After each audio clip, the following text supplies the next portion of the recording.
শেখ মুজিবর জাতির পিতা শেখ হাসিনা কয়, শেখ মুজিবর জাতির পিতা শেখ হাসিনা কয়, হযরত ইব্রাহিম ছাড়া কেউ জাতির পিতা নয়, হযরত ইব্রাহিম ছাড়া কেউ জাতির পিতা নয়।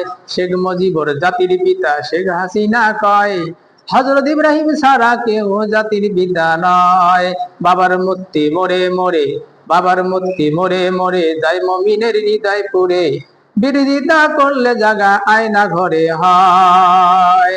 ক্ষমতারই দাপট দিয়ে আলেমদেরকে বন্দি করে, ফেরাউনের প্রতিচ্ছবি, ফেরাউনের প্রতিচ্ছবি তারে সবাই কয়। শেখ মুজিবর জাতির পিতা শেখ হাসিনা কয়, হযরত ইব্রাহিম ছাড়া কেউ জাতির পিতা নয়, ইব্রাহিম ছাড়া কেউ জাতির পিতা নয়। শেখ মুজিবর জাতির পিতা শেখ হাসিনা কয়। মুমিন মুসলমানের পিতা, মুমিন মুসলমানের পিতা ইব্রাহিম হয়, শেখ মুজিবর জাতির পিতা শেখ হাসিনা কয়।